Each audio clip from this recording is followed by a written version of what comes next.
Buenos días, docente y compañeros. El día de hoy nuestro grupo les va a exponer acerca de lo que es interacción social.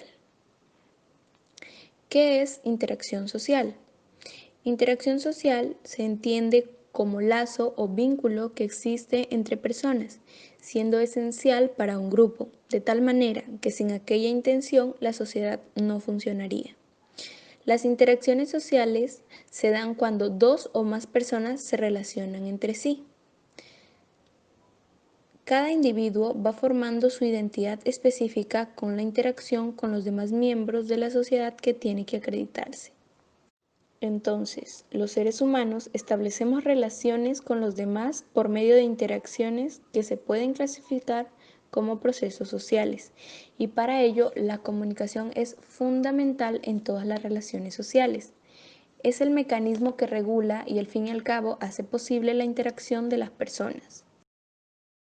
Dentro de los antecedentes históricos nombramos a tres grandes filósofos. Primero está Platón, quien expuso su pensamiento social en su obra La República y cree que la sociedad es organicista. Él decía que la sociedad es un medio natural del hombre. Esto quiere decir que existe una relación natural en el hombre que lo lleva a vivir en sociedad. Después tenemos a Aristóteles, quien planteaba que la sociedad es un medio de garantizar la naturaleza social de las personas y vio en la familia la célula primordial de la sociedad. Y como tercero tenemos a San Agustín, quien planteó que la ciudad de Dios es el modelo de toda sociedad y solo en ella reina la justicia, el orden y la paz verdadera. Buenos días a todos los presentes. Continuando con la exposición, hablaremos de tres principales teóricos que influyeron, mediante diversos conceptos e investigaciones, a lo que hoy entendemos como interacción social. Primer autor, Kurt Lewin, psicólogo y filósofo, destacado por ser uno de los pioneros en la psicología social experimental, siendo este su interés de estudio, la psicología de los grupos. Y nos dejó un pensamiento sobre ello que dice: el grupo es un todo emergente que es más que la suma de sus partes y que pueden hacer sus participantes de forma separada. Segundo autor, Durkheim, sociólogo y filósofo. Datos importantes de este autor es que él estableció formalmente la sociología como una disciplina, creando el primer departamento de sociología en 1895 en la Universidad de Burdeos, entre otros, así como uno de sus varios conceptos sobre la sociedad. Para él, la sociedad tiene vida propia, que se extiende más allá de nuestras experiencias personales. La sociedad tiene el poder de determinar nuestros pensamientos y acciones. El último autor es Georg Simmel, fundador de la Sociedad Alemana de Sociología. Se centró en los estudios microsociales, dándole así una fuerte importancia a la interacción social. Para él, la sociedad solo es la síntesis o el término general para la totalidad de las interacciones específicas. La sociedad es idéntica a la suma total de sus interacciones. En la siguiente diapositiva visualizaremos los dos tipos que existen tanto en la comunicación como en la interacción. Como ya muchos sabemos, conocemos la existencia de la comunicación verbal y la no verbal.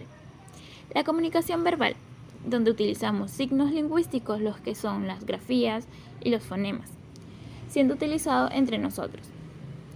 Y en la psicología social, la comunicación verbal es tomada o considerada como paradigmas conductivistas y cognitivistas. El siguiente tipo de comunicación es la no verbal, aquella que es expresada por gestos, movimientos de cuerpo o expresiones faciales. Luego tenemos los tipos de interacción. Entre ellas tenemos dos. La interacción focalizada, y es cuando dos o más individuos atienden directamente a lo que otros están diciendo. Un ejemplo claro de esto puede ser cuando se le da un comunicado a los trabajadores de una empresa y se les da en la misma empresa de forma directa. En la siguiente interacción, que es la no focalizada, es cuando no hay una comunicación directa. ¿Qué queremos decir? Cuando no se habla personalmente, como por ejemplo las clases virtuales que tenemos hoy en día por motivos de la pandemia. Gracias. Le paso con mi siguiente compañera. Continuando con la exposición, profesor y compañeros, yo les voy a hablar acerca sobre las características de la interacción social, pero primero hablaré acerca sobre las reglas de la normatividad, que vienen a ser un conjunto de normas y reglas explícitas e implícitas para ser catalogado de normal. Ahora sí, hablaré acerca sobre las tres características que podemos observar en las diapositivas. La primera es el contexto físico y sociocultural, que lo define o manifiesta que el ambiente determina lo correcto e incorrecto. La ideología personal, idiosincrasia, es el modo de ser que es característico de una persona o cosa que lo distingue de los demás, como por ejemplo el patrón de creencias, valores, normas, tradiciones y ritos. Un ejemplo de este sería ir a un funeral en traje de baño. Y esta también es incidente. El segundo punto es expectativas, que viene a ser lo que esperamos de la conducta del otro. Y finalmente, interactuantes, que manifiesta que nuestra conducta cambia ante un hombre o ante una mujer, o hasta incluso ante un extranjero. Por ejemplo, si nosotros estamos enfrente de un delincuente, nuestra conducta obviamente que va a cambiar. Continuando con la exposición, hablaremos ahora acerca sobre los elementos de la interacción social. Entre estos hemos considerado tres: la relación en razón del estatus, la relación en virtud del rol y la relación en virtud del proceso. La relación en razón del estatus es el vínculo entre las posiciones sociales, la relación de la situación o el puesto que ocupa la persona dentro de la sociedad respecto unos a otros, y también se aplica en las relaciones de grupos, categorías, asociaciones y clases. La relación en virtud del rol es la interacción funcional recíproca que ocurre cuando las personas desempeñan conjuntamente sus roles sociales complementarios. Y finalmente, la relación en virtud del proceso son unas pocas formas básicas de interacción social. El término proceso designa una serie repetida de operaciones. Dentro de este orden de ideas, podemos clasificar a los procesos de interacción. Existen dos amplias categorías de procesos sociales: los procesos conjuntivos y los procesos disyuntivos. Los procesos conjuntivos son procesos sociales positivos por los cuales las personas se atraen entre sí y se integran. Constituye una expresión de las virtudes sociales de justicia, altruismo y amor, pues las personas participan para un objetivo. Existen tres procesos sociales conjuntivos: la cooperación, la asimilación y la acomodación.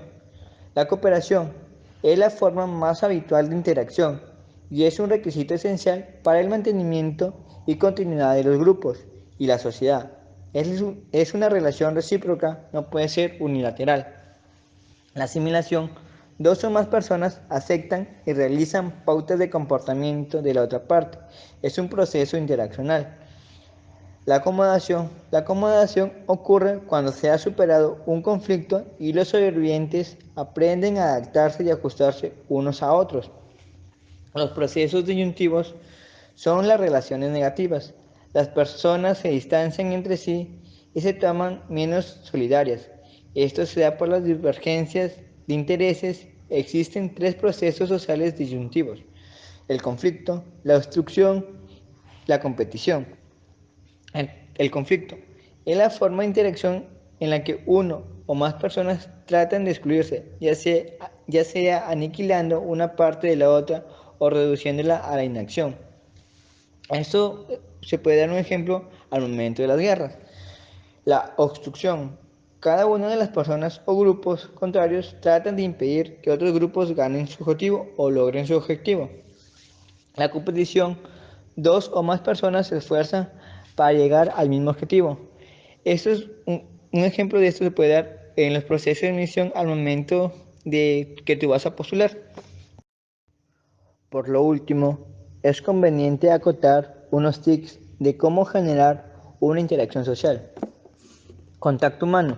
Es bien conocido que al ser humano se le describe como un ser social. Esto en realidad significa que vivimos en todo momento procesos de interacción con otras personas. Seguridad de uno mismo. Día a día nos relacionamos, bien sea estando en contacto con otros de forma física, virtual e incluso con nosotros mismos. En forma virtual, eso se está viviendo por los motivos de la pandemia. Proyectar seguridad implica transmitir esa confianza. Por ello, a la hora de proyectar seguridad, los demás también cuentan. Además, esta habilidad va de la mano de otras como la empatía, la motivación, la autoestima.